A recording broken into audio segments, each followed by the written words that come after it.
Donald Trump की अगुवाई में अमेरिका ने 2026 में दो बड़े देशों पर अब तक का सबसे बड़ा हमला किया है।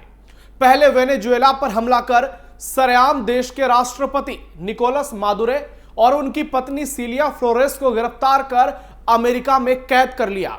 फिर 28 फरवरी को ईरान पर अटैक कर उसके supreme leader Ali Ayatollah Khamenei को मार गिराया। और अब अगला नंबर उत्तर कोरिया और उसके तानाशाह किम जोंग का है, ऐसा दावा किया जा रहा है। दरअसल अमेरिका ने नॉर्थ कोरिया के पड़ोसी और दुश्मन देश साउथ कोरिया के साथ एक बड़ा सैन्य अभ्यास शुरू कर दिया है, जिसमें हजारों सैनिक हिस्सा ले रहे हैं। और ये ज्वाइंट एक्सरसाइज ऐसे वक्त पर हो रहा है जब मिडिल ईस्ट में चारों तरफ बारूदों का ढेर बिछा है। साउथ कोरिया के ज्वाइंट चीफ ऑफ स्टाफ ने बताया कि फ्रीडम शील्ड नाम के इस सैन्य अभ्यास में उनके देश के लगभग 18,000 सैनिक शामिल हो रहे हैं और यह अभ्यास 19 मार्च तक चलेगा। जबकि इस ज्वाइंट एक्सरसाइज में अमेरिकी सैनिकों की संख्या को लेकर अब तक कुछ भी सामने नहीं आया है। ऐसे में सबसे बड़ा सवाल है, क्या वाकई में अमेरिका के अगले टारगेट पर अब नॉर्थ कोरिया और उसके तानाशाह किम जोंग है? क्या मादुरो और खामनेई के बाद अब अगला नंबर किम का है? और क्या यह संभव है कि अमेरिका ईरान वेनेजुएला की तरह नॉर्थ कोरिया के साथ वही कर पाएगा, किम जोंग के साथ वही कर पाएगा? नमस्कार, टर्निंग पॉइंट में आपका स्वागत है। मैं हूं नवीन और आज के वीडियो में बात करेंगे अमेरिका के अगले टारगेट की और क्या यह टारगेट अमेरिका हासिल कर पाएगा, क्या अमेरिका की इतनी हैसियत है, इस बात का भी जिक्र करेंगे। वीडियो बहुत शानदार होगी, लास्ट तक जरूर देखिएगा। साउथ कोरिया में अचानक अमेरिकी सैनिकों के साथ युद्धाभ्यास ने पूरी दुनिया में हलचल तेज कर दी है। इस सैन्य अभ्यास को लेकर कई तरह के दावे किए जा रहे हैं। हालांकि इन दोनों देशों के बीच अक्सर ऐसे ज्वाइंट एक्सरसाइज होते रहते हैं जिसे फ्रीडम शील्ड कहा जाता है।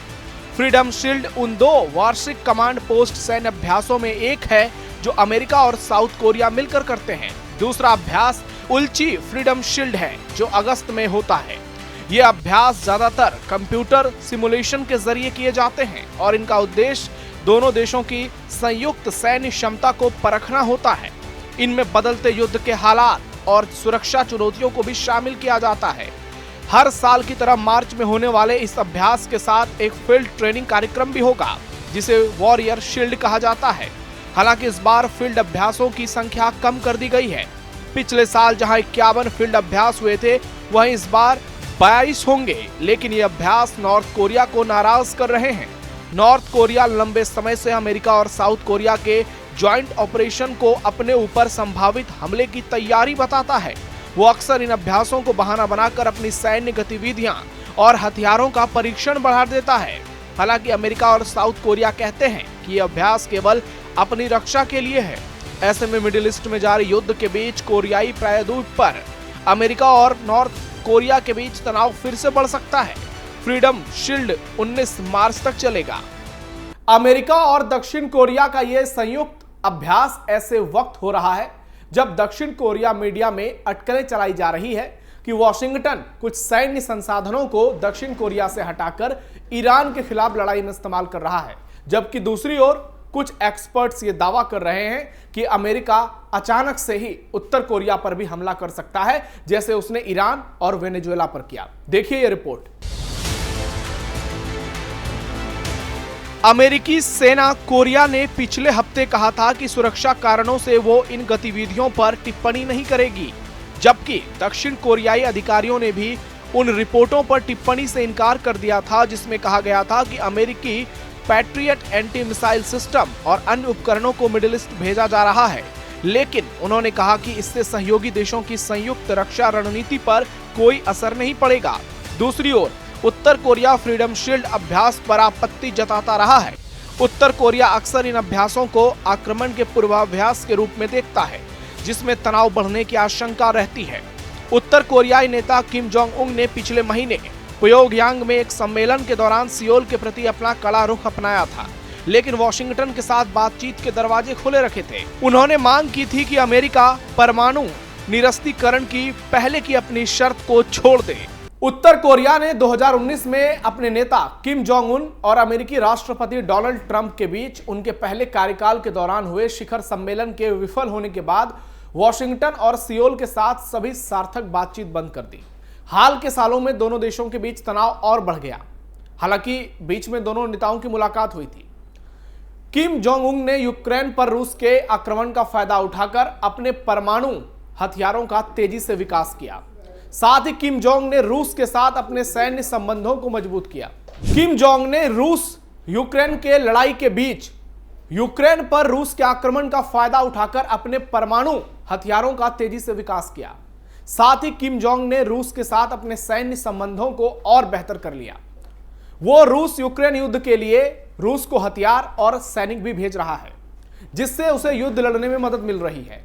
फ्रीडम शील्ड दोनों देशों द्वारा साल में 2 बार आयोजित कमांड पोस्ट अभ्यासों में से एक है। दूसरा अगस्त में उल्ची फ्रीडम शील्ड होता है।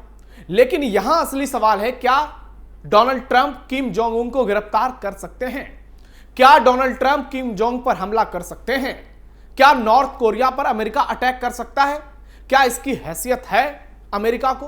क्योंकि उत्तर कोरिया भी आज अपने आप में एक सुपर पावर है, जो अमेरिका से एक कदम आगे होकर परमाणु के बजाय हाइड्रोजन बम के होने का दावा करता है, और यही पूरी दुनिया को एक तरह से चुनौती में डाल देता है। देखिए ये रिपोर्ट।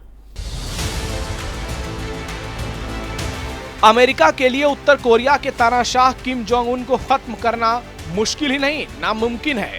किम जोंग ने अपने देश को पूरी तरह से सैन्य और परमाणु रूप से सशक्त बना रखा है। उत्तर कोरिया अमेरिका से तकनीकी और रणनीतिक दोनों ही क्षेत्रों में लगभग बराबर के तौर पर दिख रहा है। उत्तर कोरिया टेक्नोलॉजी में और रणनीतियों में कई कदम आगे निकल चुका है। उसकी परमाणु क्षमताओं में हाइड्रोजन बम जैसी अत्याधुनिक हथियार प्रणाली शामिल है, जो किसी भी हमले को अप्रत्याशित और विनाशकारी बना देती है। देश का कठोर तंत्र, कड़ी सुरक्षा और जानकारी का पूर्ण नियंत्रण उसे अमेरिका जैसे शक्तिशाली दुश्मन के लिए सहज लक्ष्य नहीं बनने देता। किम जोंग का शासन अत्याधिक सनकी और अप्रत्याशित है। वो जोखिम भरे निर्णय लेने और संघर्षों में खुद को शामिल करने में पीछे नहीं हटता, जिससे किसी भी प्रत्यक्ष कार्रवाई की संभावना बेहद कम नजर आती है। इसके अलावा उसका व्यक्तिगत साहस और कट्टरपंथी मानसिकता इसे और भी जटिल बनाती है। वो खुद को खतरे में डालने से नहीं हिचकिचाएगा और अमेरिका जैसे देश के लिए किसी भी ऑपरेशन को करना बेहद खतरनाक हो जाएगा। इतिहास में उसकी चालाकी और अमेरिका के साथ जारी कूटनीतिक खेल इसे सिद्ध कर चुके हैं कि किसी भी तरह का टारगेटेड मिशन न केवल असंभव है, बल्कि इसके परिणाम विनाशकारी हो सकते हैं, जिससे सीधे बड़े युद्ध का खतरा पैदा हो जाएगा। इस तरह किम जोंग उन के मामले में अमेरिका की पारंपरिक या गुप्त रणनीतियां किसी भी हद तक असफल होने की संभावना ज्यादा है। उत्तर कोरिया की सैन्य शक्ति विश्व में सबसे खतरनाक और अप्रत्याशित ताकतों में से एक है। उसके पास 1.3 मिलियन सक्रिय सैनिक और 7.5 मिलियन रिजर्व सैनिक हैं। साथ ही भारी टैंक, आर्टिलरी और मिसाइल प्रणाली मौजूद है। देश ने इंटरकॉन्टिनेंटल बैलिस्टिक मिसाइल और हाइड्रोजन बम जैसी परमाणु क्षमताएं विकसित की हैं, जो किसी भी क्षेत्रीय या वैश्विक दुश्मन के लिए सबसे बड़ा खतरा है। नॉर्थ कोरिया की कूटनीति, साइबर युद्ध क्षमता और गुप्त हथियार परीक्षण अमेरिका और उसके सहयोगियों के लिए बेहद चुनौतीपूर्ण है। इसकी सैन्य रणनीति देश की पूरी सुरक्षा पर आधारित है और हाइड्रोजन बम आज सबसे बड़ा हथियार बन चुका है, जिससे अमेरिका भी डरता है। अमेरिका की नई युद्ध नीति पर किसी को भरोसा नहीं। अमेरिकी सेना और खुफिया एजेंसियों का दुश्मन देशों के नेताओं और सैन्य अधिकारियों की सीक्रेट तरीके से हत्या करने का पुराना इतिहास रहा है। डोनाल्ड ट्रंप का हालिया रवैया तो अब सामान्य हो गया है। वॉशिंगटन पोस्ट के कॉलमिस्ट डेविड इग्रेशियस कहते हैं, सिर काटना अमेरिकी युद्ध का न्यू नॉर्मल बनता जा रहा है। बराक ओबामा के कार्यकाल में अमेरिकी लीगल फ्रेमवर्क में बदलाव किया गया, जिसमें हथियारों से होने वाले झगड़े के कानून के हिसाब से दुश्मन के खिलाफ टारगेटेड जानलेवा ताकत का इस्तेमाल करना हत्या नहीं माना जाएगा। यह लीगल फ्रेमवर्क किसी दूसरे देश की सॉवरेनिटी पर असर डालने की इजाजत दे देता है। एक्सपर्ट्स का कहना है कि वेनेजुएला में अभियान को डोनाल्ड ट्रंप ने सही ठहराया, जो कि सही नहीं था।